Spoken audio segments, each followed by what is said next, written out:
Standard 5th, Subject EVS 1, Chapter 17, Clothes are Necessity.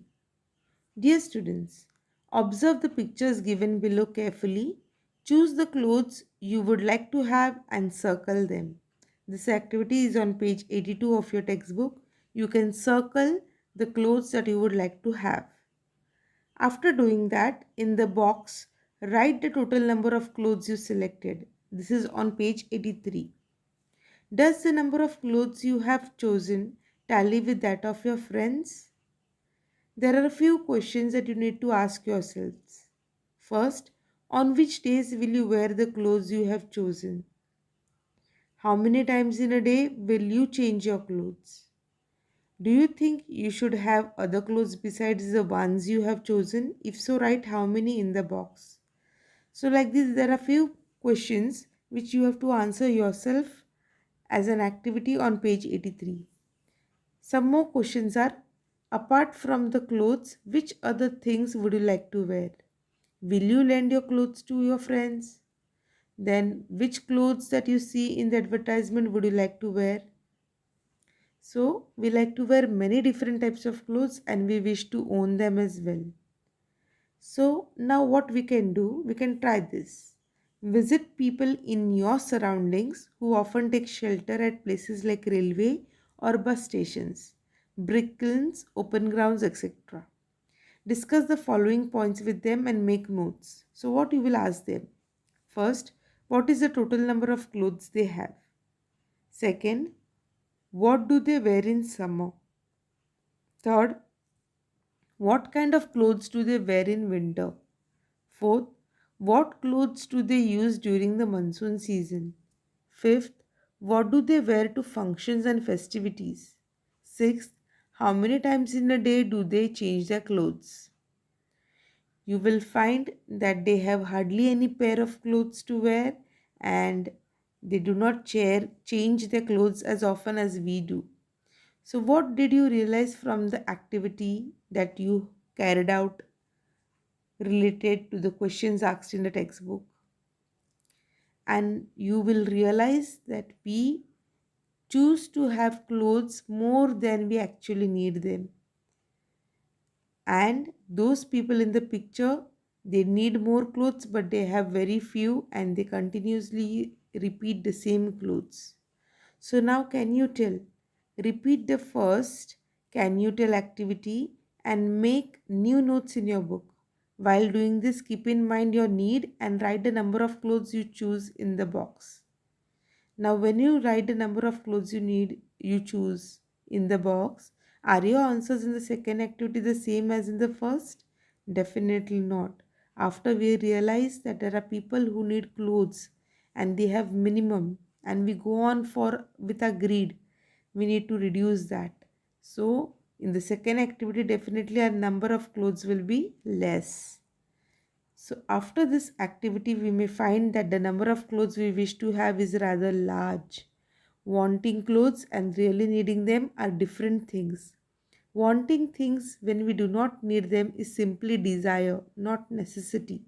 Means we keep on wanting without thinking that we really need them or not. We see many advertisements on TV, hoardings, etc. And we are attracted towards the clothes shown in them. This attraction can turn into greed. Remember, we have to only satisfy a need, not greed for clothes. So now use your brain power. Rohan and Sania have many clothes, but they do not wear many of them. Now they are wondering what they should do with all these clothes. Help them to solve their problem. So, do you have a solution? Think about it. Yes, Rohan and Sanya can donate their clothes to the poor and the needy. With this, they will not only help the others, but they will also keep the need intact, not the greed. Now look at the pictures shown here and answer a few questions given in your textbook on page 84. What industry is this? Looking at the picture, we can understand it's the textile industry. A handloom is used, a spinning wheel, that means something related to clothes. A charkha is called a spinning wheel. So, this is a textile industry. What is the product of this industry? Making cloth. Okay, the final product will be cloth or other material. What raw material is used to produce this fabric? Mostly cotton, and besides cotton, wool, jute, raw silk also can be used to make cloth. Where does the raw material now come from? It comes from plants and other sources. In what form is the raw material obtained? It is obtained in the form of its natural fibers. So where is the finished product sent for sale? It is sent in the market. So like this, there are 11 questions in all. You can answer them. Like, in which season are these textiles mainly used? What kinds of workers are needed for this industry? Where do these workers come from? They come from different places, right? In what way have centers of textile industry changed since the olden days? New technology has come up.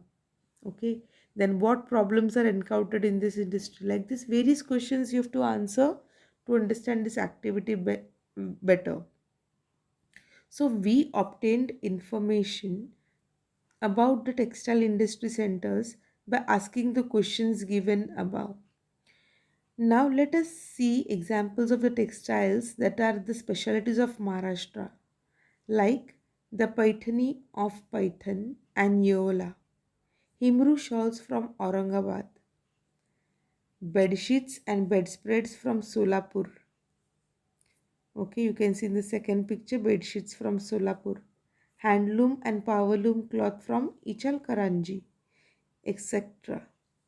You will understand this better from the map on page number 82 of your textbook. See, the cloth from Ichalkaranji is shown with a sign, orangish in color, like that of a sun. So you can easily see where is Ichalkaranji. So it's here. Then in the index we can see bedsheets from Solapur are shown in a pentagon like this. So here is the same symbol. So that means this is Solapur where we get bedsheets. Himru shawls from Aurangabad is shown in green rectangle. So here. Yola saris in Nasik and Paithani of Paithan you will get to see with a pink color symbol here. So this way the map tells us what kind of industry is set up in which part of Maharashtra. To the index of the map, add the textile industries that you know of but are not shown here. Mark them at the appropriate places on the map. So you can do it in your textbook. Okay, in these two blanks which are there below, you can fill up two more textile industries that you are aware of. Okay, and give them a symbol and locate them on the map. Do you know Lucknow chicken, Kashmir silk, Banarsi silk, Kadiyal, Pitambari, Pochampalli, Narayanpet, Kanjivaram, Patola, and Mysore silk are some types of saris. These saris from different parts of India showcase the diversity of our country. Try this. To find out more about the different varieties of clothes, visit a clothes market with your parents. Discuss the points given with the help with the people there and make notes. You can look at the variety of clothes and make a list of their names. So when you go to a clothes market, you can see a variety of clothes there. You can make a list. The next question, which of these clothes are meant only for children, for adults, or for aged people? Third question, find out about the various types of saris. Fourth, note down the names of places famous for their saris. Some are mentioned already in the textbook as I mentioned earlier. Spot the names of places, regions in the names of the saris and mark those places or regions on the map given above. So this way you can mark on page 86 of your textbook. Thus, we know that a variety of fabrics and costumes have come into use due to the diverse climatic conditions in different parts of the countries. With better transport facilities, they have become available in all places. So, if you go to a mall, you can see different types of clothes there, like the one shown in the picture here. This diversity in clothes is a part of the diversity in our country. Try this. Talk to the elderly people in your family or locality to obtain this information. What clothes did they wear during their childhood? You can ask your grandparents. Make a list of the clothes they name. Take the list to a cloth garment shop and see which of the clothes in your list are available there. Find out which of the clothes are not worn anymore. You will find that some traditional clothes are not worn anymore. Mostly all have started wearing western clothes. Find out the places where these clothes used to come from. Find out why these clothes went out of use. They went out of use because of modernization. So find out if there have been changes in clothing due to tradition and in the course of time. Yes, there has been a drastic change in the clothing as compared to the clothing now. Traditionally clothes were different and now the modern clothes are different. Do you know? During the evolution of man, his body went through many changes. One of the changes was the reduction in the amount of body hair. As a result, he began to need protection from the elements in certain weather conditions. Thus arose the need for clothes. So you can understand why man started using clothes. The changes that went on in the environment made necessary for man to start clothing. We can see a variety in the clothes used through the ages. In prehistoric time, man did not wear clothes. Later, he began using the bark and leaves of trees. Okay, as you can see in the second picture here. Later, he began using, after that, to hunt and use the skins of the animals he had killed. Okay, after that, he learned to make yarn from materials like cotton, wool. He began to use cotton cloth in a variety of ways. You will see this progression in these pictures. Okay, so always remember that nature has given us enough to fulfill everyone's need. What does that mean? Earth provides enough to satisfy everyone's need, but not everyone's greed. So you must remember that nature cannot quench man's greed. Man must give priority to his needs and not desires. Only then will nature be able to take care of us all. So we see that we should not act greedy when we do some kind of shopping for clothes. Only as per need we should be able to take our clothes. And traditional clothes, we have to see to it that we maintain our tradition as well.